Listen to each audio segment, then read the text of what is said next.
Abra sua Bíblia na carta de Paulo aos Filipenses, capítulo 4, nós vamos ler dos versos 4 ao 7. Tema de hoje, vencendo a ansiedade. Diz assim a palavra do Senhor: alegrai-vos sempre no Senhor. Outra vez digo, alegrai-vos. Seja a vossa moderação conhecida de todos os homens. Perto está o Senhor. Não andeis ansiosos de coisa alguma. Em tudo, porém, sejam conhecidas diante de Deus as vossas petições, pela oração e pela súplica, com ações de graças. E a paz de Deus, que excede todo o entendimento, guardará o vosso coração e a vossa mente em Cristo Jesus. Amém. Irmãos, a ansiedade parece estar aumentando no mundo. O que vemos hoje em dia é que cada vez mais as coisas vão piorando. Essa é a sensação que temos. Interessante que, de acordo com a Organização Mundial de Saúde, as doenças mais comuns nos Estados Unidos são os transtornos mentais. Max Lucado, em seu livro O Fim da Ansiedade, ele diz que os Estados Unidos está em primeiro lugar com ansiedade. Interessante que um país onde tem o maior exército do mundo, onde a potência militar é a maior do mundo, é o país mais rico do mundo, mas, mesmo assim, as pessoas continuam ansiosas. Isso prova uma coisa, que a ansiedade não tem a ver com o externo, mas tem a ver aqui, o interno, o coração. Você pode ter muito dinheiro, você pode viver no melhor país do mundo e ainda assim viver ansioso. Estudos mostram que a ansiedade tem aumentado, mesmo entre os adolescentes, nos últimos anos. A ansiedade é o mal deste século e atinge a homens, mulheres, jovens, adolescentes, crianças, todo tipo de pessoa pode ser atingido pela ansiedade, porque ela corrói a alma, aniquila a alegria e adoece o coração. A ansiedade, ela tem o poder de trazer tristeza profunda para o coração do ser humano. 10% da população mundial é portadora de distúrbios associados à ansiedade. Isto é, hoje nós temos 8 bilhões de pessoas no mundo. 10% desta população vive ansiosa. Equivale a 800 milhões de pessoas que vivem crises de ansiedade neste momento. É muita gente sofrendo de ansiedade. E isso aqui eu estou falando de ansiedade, viu? Fora da depressão, que aí as pesquisas já são outras, mas a gente quer se ater aqui à ansiedade. O que é que a Bíblia fala sobre ansiedade? Veja bem, de acordo com as Escrituras, a ansiedade é um assunto sério e trata isso de maneira muito séria. Jesus ordenou aos seus discípulos: não andeis ansiosos por coisa alguma. Não andeis ansiosos pela vossa vida, pelo que haveis de comer, beber ou vestir. Mateus 6, 25. De maneira semelhante, o apóstolo Paulo também escreveu: não andeis ansiosos de coisa alguma. Antes de tudo, orem. E a paz de Deus, que excede todo o entendimento, guardará o vosso coração e a vossa mente em Cristo Jesus. O apóstolo Pedro, na sua primeira carta, capítulo 5, versículo 7, ele também disse: lançai sobre o Senhor toda a vossa ansiedade, porque Ele tem cuidado de vós. São ordens bíblicas, meus irmãos. E desobedecer a essas ordens é um pecado. Veja que os 3 textos estão no imperativo. Jesus, não andeis ansiosos. Paulo, não andeis ansiosos. Pedro, lancem sobre ele toda a vossa ansiedade. Você está entendendo? Então veja que, além de ser pecado, aqui há uma outra questão. A ansiedade pode também ser consequência de pecado. Abra sua Bíblia em Gênesis 42, versículo 21. O texto diz sobre o caso dos irmãos de José. Os irmãos de José venderam José para o povo do Egito.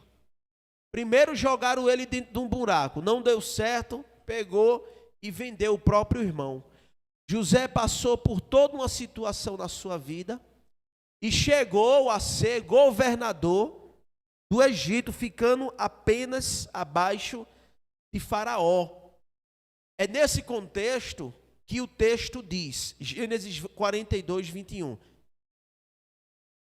Então disseram uns aos outros: na verdade, somos culpados no tocante a nosso irmão, pois lhe vimos a angústia da alma quando nos rogava e não lhe acudimos. Por isso nos vem esta ansiedade. Aqui está a ansiedade como consequência do pecado. Os irmãos de José o traíram, o abandonaram, e a consequência disso foi o quê? Eles ficarem ansiosos. Há outros textos que mostram que a ansiedade pode ser fruto de pecado. Isaías 57, versos 19 a 21, o texto aqui no livro de Isaías diz que o Deus cria a paz para os justos, mas para os pecadores e perversos a paz não existe, pois eles vivem como o mar agitado e para eles não há paz. Olha o que o texto diz. Como fruto dos seus lábios criei a paz. Isto é Deus dizendo: paz para os que estão longe e paz para os que estão perto, diz o Senhor, e eu o sararei.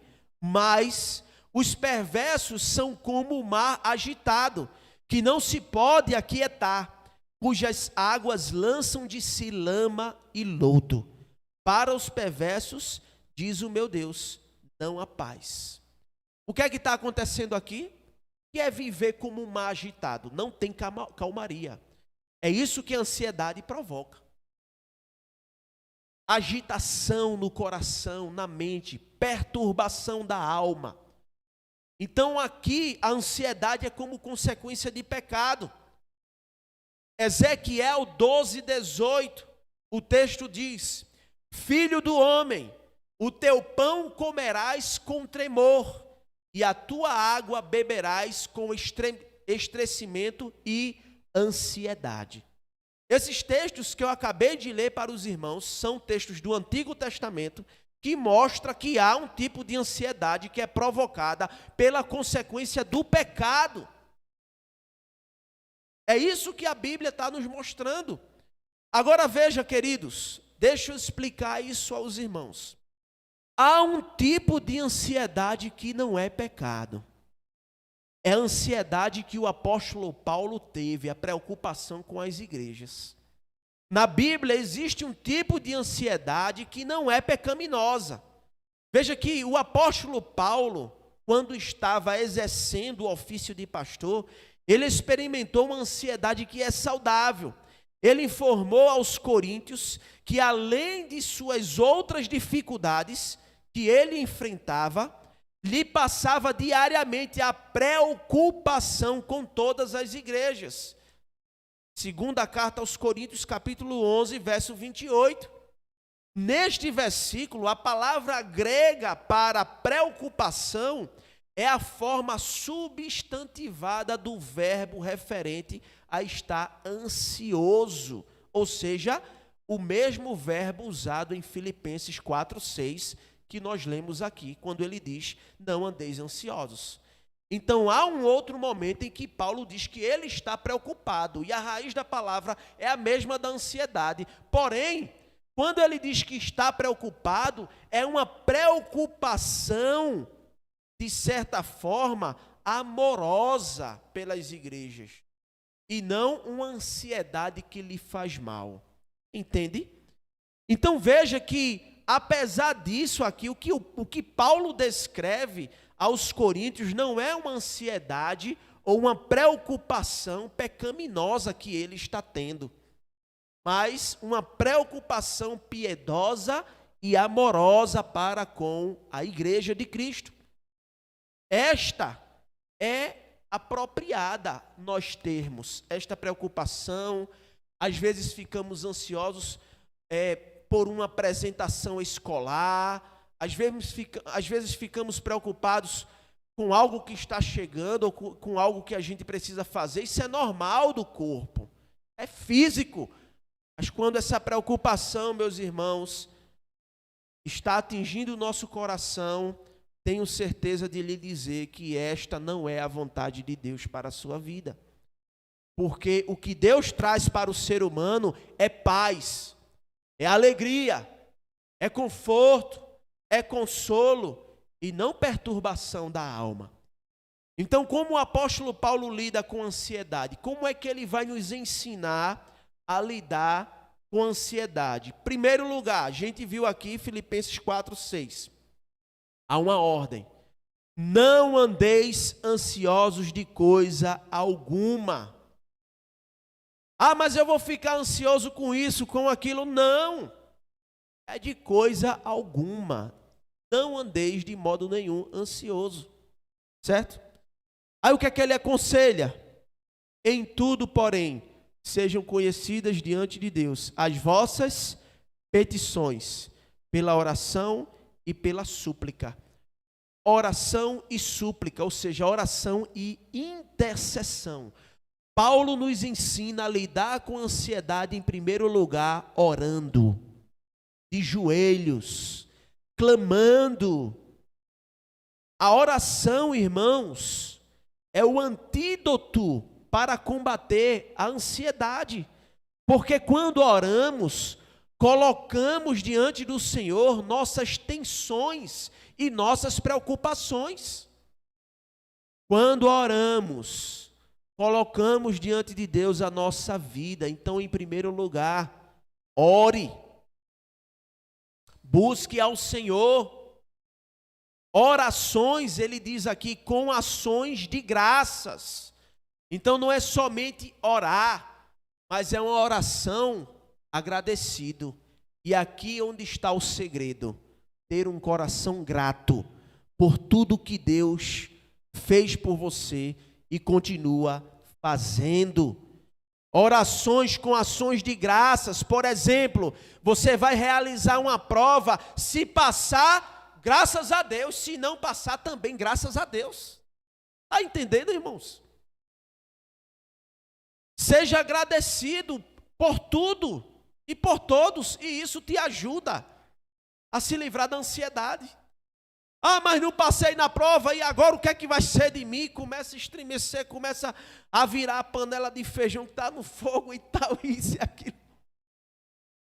Então, quando a gente ora com um coração agradecido, a gente entende que foi a vontade de Deus, que foi feita a vontade do Senhor.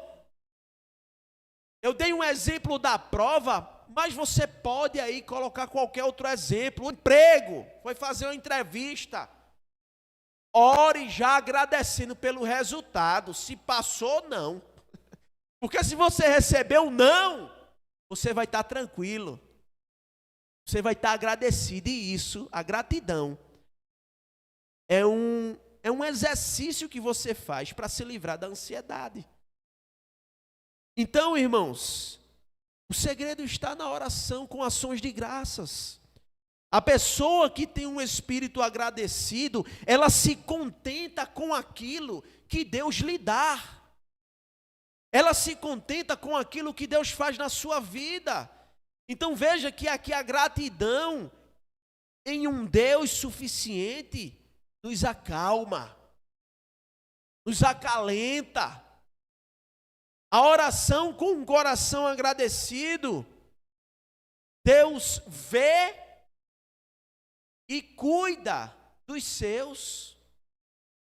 Por quê? Porque Ele vê em nosso coração que nós não somos egoístas. Senhor, me dá isso. Se o Senhor não me der, já era. Não vou te servir mais. Senhor, ou me dá ou me dá. Só tem duas opções, ou me dá ou me dá. Tem crente que coloca Deus na parede. Me dá, Senhor. Me dá, eu não aguento mais. Lembrei de Raquel, né? Dá-me filhos. Dá-me filhos, senão eu morro. Não, irmãos. Isso é um pecado. Se Deus der, obrigado. Se não der, também obrigado. Mas nós fomos ensinados errados por muitos anos pela teologia da prosperidade, de que se você é crente, tua vitória está a um passo. Olha, frases conectadas, emotivas. Creres e verás a glória sobre a tua casa, sobre isso, sobre...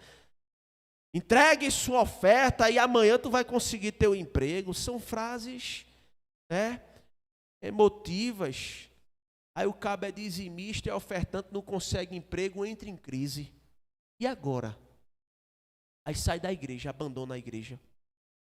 Se abandonasse a igreja, tudo bem, abandona Deus, vai para o mundo. São promessas falsas. Então, irmãos, o evangelho é isso. É ter um coração grato por tudo que Deus tem feito em nossa vida. Pelas bênçãos que Ele tem nos dado. Deus não tem a obrigação, irmãos, de fazer mais nada por nós. O que Ele já fez foi na cruz. Na cruz. Já fez, pronto. Não precisa mais nada, Senhor. Obrigado. Esse é o coração de Paulo. Esse é o coração do apóstolo Paulo. Orando agradecido. Olha o versículo 11 do capítulo 4. Digo isto, não por causa da pobreza, porque aprendi a viver contente em toda e qualquer situação. Tanto sei estar humilhado, como também ser honrado. De tudo e em todas as circunstâncias, já tenho experiência, tanto de fartura como de fome, assim de abundância como de escassez. Tudo posso naquele que me fortalece. Este é o sentimento de um verdadeiro cristão. Tudo posso, porque Deus é quem me fortalece. A teologia da prosperidade pegou este versículo aqui e interpretou de uma forma muito equivocada. Eles pegaram o versículo isolado e disseram: olha, você pode ter o melhor carro, você pode ter a melhor moto, você pode ter a casa do ano, porque é tudo posso naquele que me fortalece. Então, se é Deus que te fortalece, Ele vai te dar tudo, sendo que está errado. Olha o contexto da carta de Paulo aos Filipenses. O cara está preso, esperando uma sentença de morte para ser degolado. É assim que Paulo escreve a carta dele aos Filipenses, sentenciado à morte. E ele diz: eu sei estar contente, seja dentro de uma casa ou de uma cela de prisão. Sabe por quê, irmão? Sabe qual é o segredo do apóstolo Paulo? É porque tudo na vida tem um propósito. Volte aí alguns capítulos, vá no capítulo 1, versículo 12. Olha o propósito de Deus na vida do apóstolo Paulo. E ele entende isso. Ele entendeu esse propósito. Filipenses 1, 12. Diz o texto: quero ainda, irmãos, cientificar-vos de que as coisas que me aconteceram têm antes contribuído para o progresso do evangelho. De maneira que as minhas cadeias em Cristo se tornaram conhecidas de toda a guarda pretoriana e de todos os demais. Veja só, Paulo entendeu o propósito de seu sofrimento, de sua prisão. Primeiro, para que o evangelho fosse anunciado. Ele diz aqui que as coisas que lhe aconteceram contribuíram para o progresso do evangelho. E ele diz como foi essa progressão. Sabe como foi? Versículo 13. De maneira que as minhas cadeias em Cristo se tornaram conhecidos diante de toda a guarda pretoriana. Em outras palavras, prenderam Paulo porque ele estava pregando na praça. Tem problema não, eu prego dentro da cadeia. Toda a guarda pretoriana conheceu o evangelho por meio do apóstolo Paulo.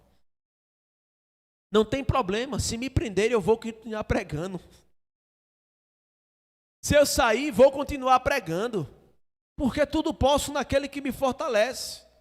Tanto você está com fome ou farto, com frio ou com calor. Não importa, tudo posso naquele que me fortalece.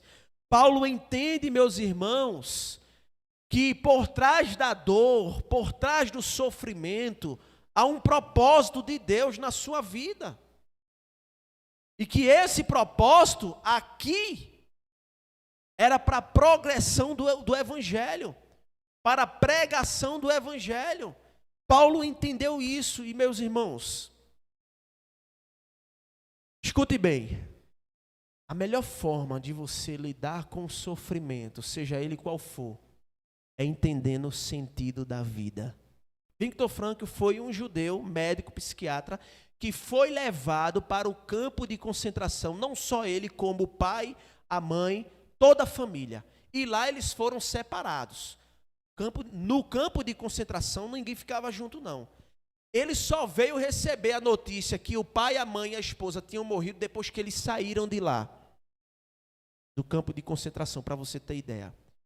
Ele diz o seguinte, em seu livro, Em Busca de Sentido, ele narra uma história de que os judeus que estavam ao seu lado, que desistiram e não tiveram esperança de que um dia poderia sair daquele lugar, eles morreram mais cedo.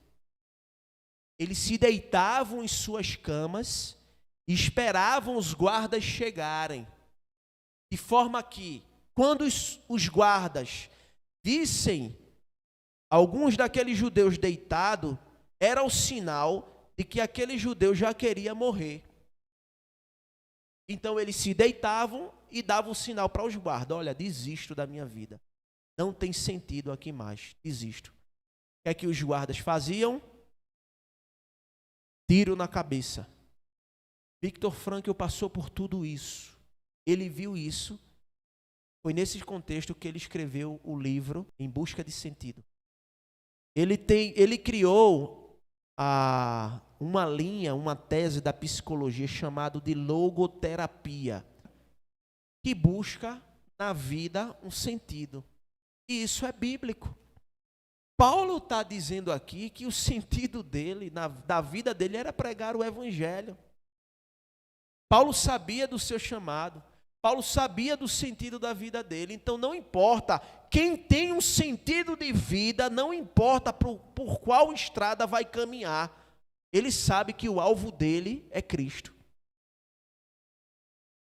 Diferente daquelas pessoas que não têm sentido de vida, não sabem por que estão aqui, nem para onde vai, quando passa pelo sofrimento, o que é que acontece, irmãos? Suicídio. Se entregam ao sofrimento, se entregam à dor, simplesmente desistem de viver.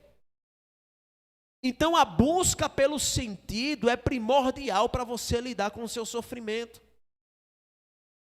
A busca de uma razão para a qual viver é primordial.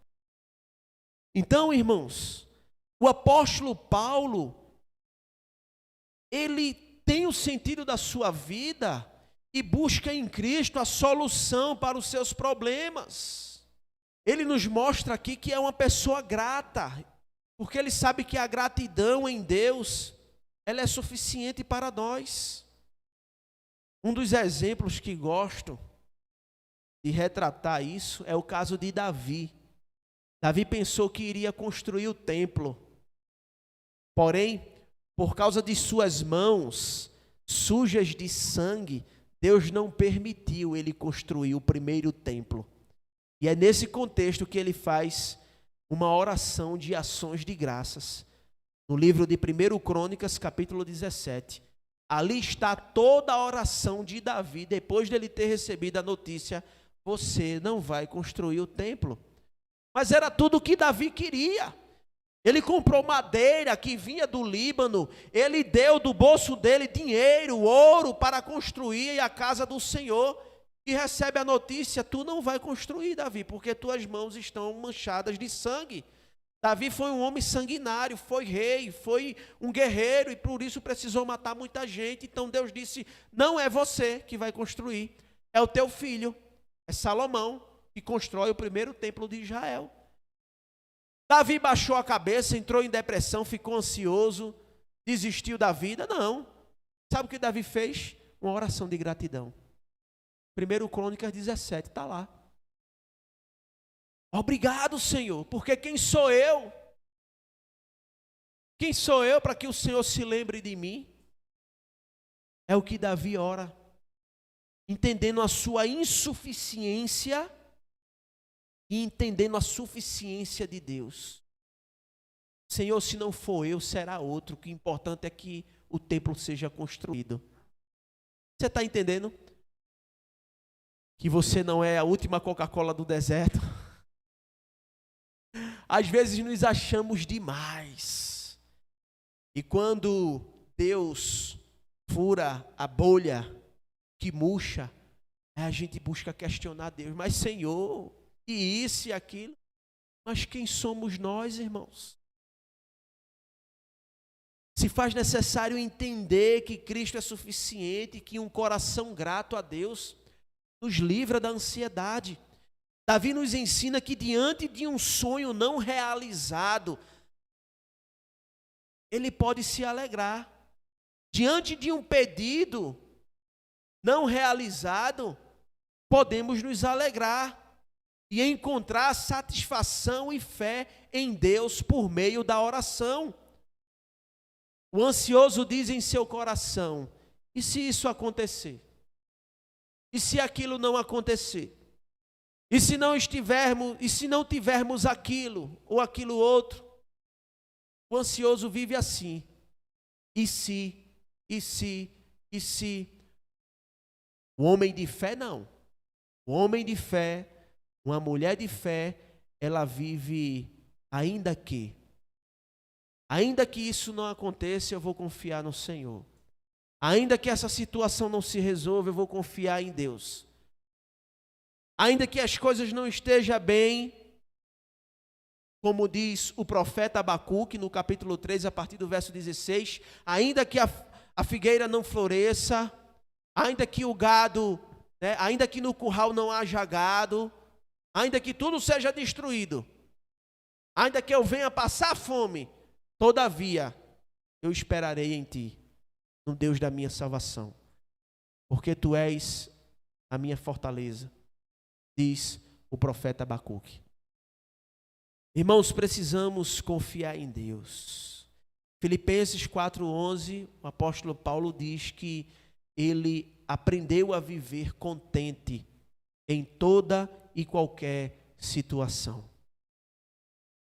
George Mille, em seu livro sobre ansiedade, ele diz assim: onde a fé começa, a ansiedade termina. Mas onde a ansiedade começa, a fé acaba. Quando deixamos de orar, meus irmãos, nos afastamos da doce presença do Espírito Santo. Quando deixamos de orar, somos vencidos pela ansiedade que corrói a alma, levando-nos a um estado de inquietação e medo. Pois é isto que a ansiedade traz para nós: medo, pavor, angústia, perturbação da alma. Lembre-se que Jesus, no jardim do Getsêmani, como homem, antes de morrer no escárnio da cruz, ele fez o quê? Orou. Pai, se possível, passa de mim este cálice. Todavia, eu vou me contentar com a tua vontade. Se não for da tua vontade, não tem problema nenhum. Eu vou continuar seguindo, porque Jesus, como homem, ele tinha um propósito de vida. Ele tinha um sentido de vida, ele sabia para onde ele iria. E, portanto, ele não desistiu. Passa de mim este cálice, contudo não seja feita a minha vontade, mas a tua. Uma pessoa, meus irmãos, que desenvolve o hábito da oração é menos ansiosa. Ansioso, ele está sempre procurando problema. Parece que a sensação que dá é essa. Às vezes, se tudo estiver bem, ele vai estranhar. Rapaz, está tudo bem. Senhor, é isso mesmo? Jesus, eu estou vivendo isso mesmo na minha vida? O ansioso, ele tem essa sensação. Por quê? Porque ele ainda não aprendeu a confiar totalmente no Senhor. Por isso que o apóstolo Paulo, em sua primeira carta aos Tessalonicenses, capítulo 5, verso 17, ele diz: orai sem cessar. Lembre-se que Jesus foi um homem de oração. Ele entregou a sua vida em oração a Deus. E se Jesus, meus irmãos, como homem precisou orar, quem é você diante dele? Para não colocar o teu joelho no pó. Quem somos nós? Precisamos ter uma vida de oração. O que esse texto nos ensina é que nós devemos estar ansioso por nada, orando por tudo e agradecido por qualquer coisa. É isso que Paulo nos ensina. Ansioso por nada, orando por tudo e agradecido por qualquer coisa. Porque a gratidão, ela tem o poder de nos ensinar através do sofrimento. Ele continua dizendo que quando a gente ora, o resultado disso está no versículo 7, é o quê?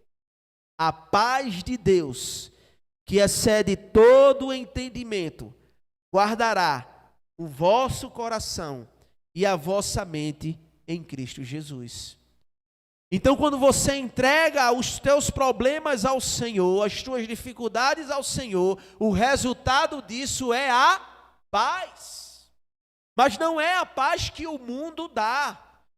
Porque João 14, 27, Jesus disse: deixo-vos a minha paz vos dou, não a dou como o mundo a dá.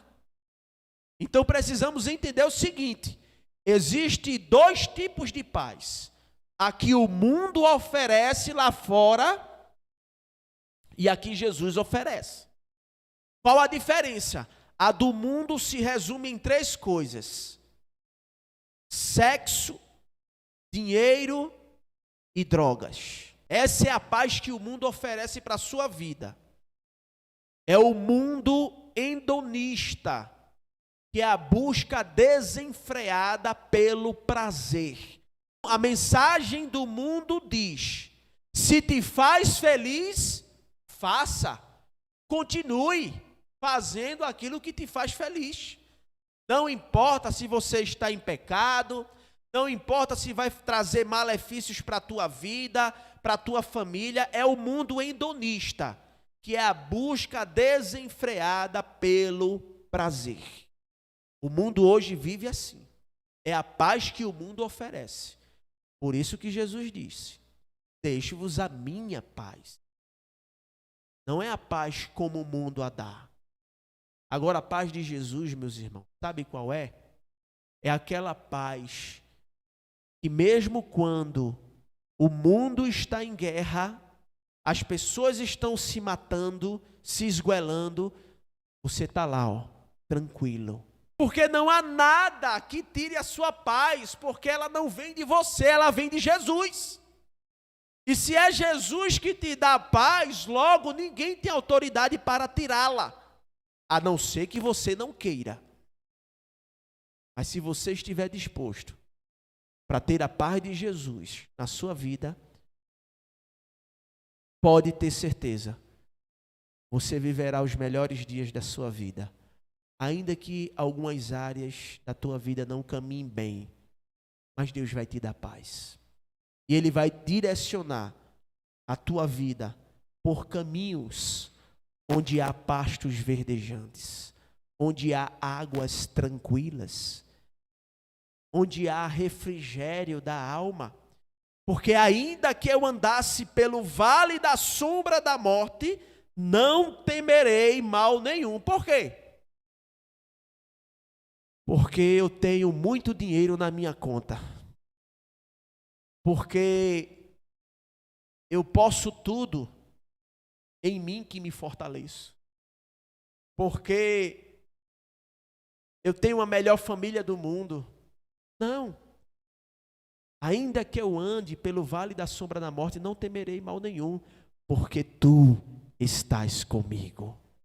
É a presença de Deus que é suficiente para suportarmos qualquer dificuldade desta vida.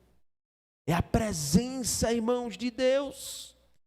E quando o apóstolo Paulo diz a paz de Deus, ele está dizendo a presença de Deus em nossa vida, que excede todo entendimento. Rapaz, aquela pessoa está passando por um problema, mas ela está feliz. É a paz de Deus. Rapaz, aquela pessoa ali foi bombardeada nos últimos dias, mas continua alegre. É a paz de Deus, que excede todo o entendimento. As pessoas não vão entender o motivo da sua paz. As pessoas não vão entender o motivo da sua alegria. É Jesus. Mas o mundo não entende. É isso que Paulo está dizendo. A paz que excede todo o entendimento. Guardará duas coisas. Primeiro, o teu coração. Coração aqui é o lugar das emoções. Jesus é suficiente para cuidar das nossas emoções, das nossas dores, dos nossos traumas. Jesus é suficiente. Ele cuida, Ele trata. Segundo, guardará também a tua mente em Cristo Jesus, isto é, tua razão. Jesus, Ele promete guardar o nosso coração e a nossa mente em Cristo Jesus. Sentimentos, emoções e razão. É isso que Jesus promete para nós. E ele finaliza, irmãos, aqui falando sobre o versículo 8. Finalmente, irmãos, tudo que é verdadeiro, tudo que é respeitável, tudo que é justo, tudo que é puro, tudo que é amável, tudo que é de boa fama, se alguma virtude há, se algum louvor existe, seja isso que ocupe o teu pensamento. No que você está pensando? No que você tem pensado?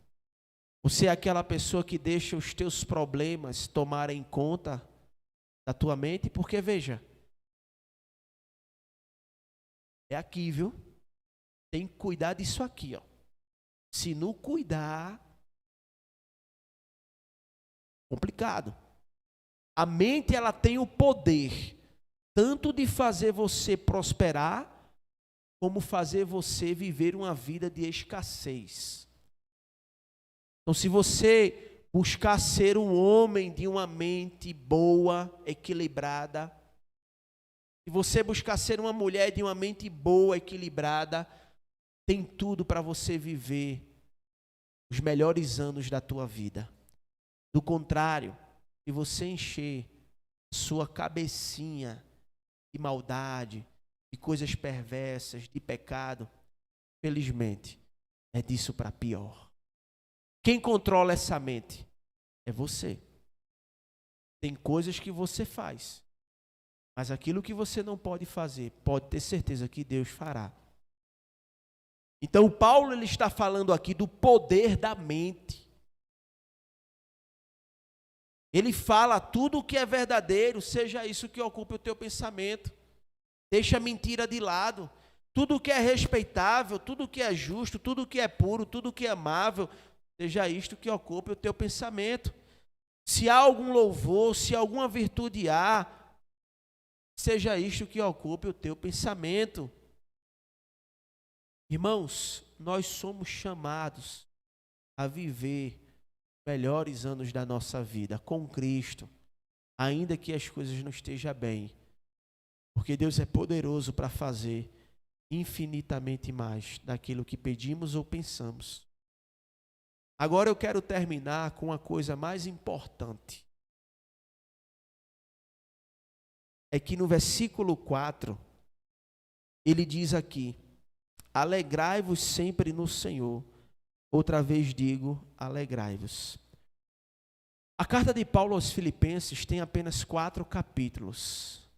E por 16 vezes, Paulo ele vai falar a palavra alegria.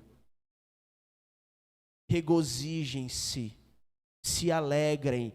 Só aqui no capítulo 4 nós temos no versículo 4 2 vezes alegria. No versículo 10 ele diz alegrei-me. No versículo 11 ele diz aprendi a viver contente, isto é, satisfeito, alegre. Nos outros capítulos ele vai falar sobre a alegria. Capítulo 3, versículo 1, alegrai-vos no Senhor.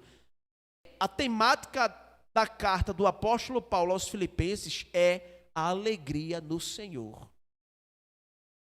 Quando Paulo escreveu a carta, ele estava onde? Preso. Mas ele falou mais em alegria e por nenhuma vez você verá essa palavra aqui, tristeza. Como é que o psicólogo, o psiquiatra, a medicina explica um negócio desse? Não tem explicação. Porque Paulo aprendeu a ter uma vida de oração. E o resultado da vida de oração é, primeiro, a alegria. Segundo, a paz de Deus. Quando a gente olha para a Bíblia, meu irmão, a Bíblia tem resposta para as doenças da alma. Basta a gente ter sabedoria para lidar com ela. Então, meus irmãos, que a alegria no Senhor, e a oração e a paz de Deus seja o motivo para a gente não ficar ansioso por nada. Certo? Para a gente ficar ansioso por nada, nada mesmo. Orando por tudo, sendo grato por todas as coisas. Amém.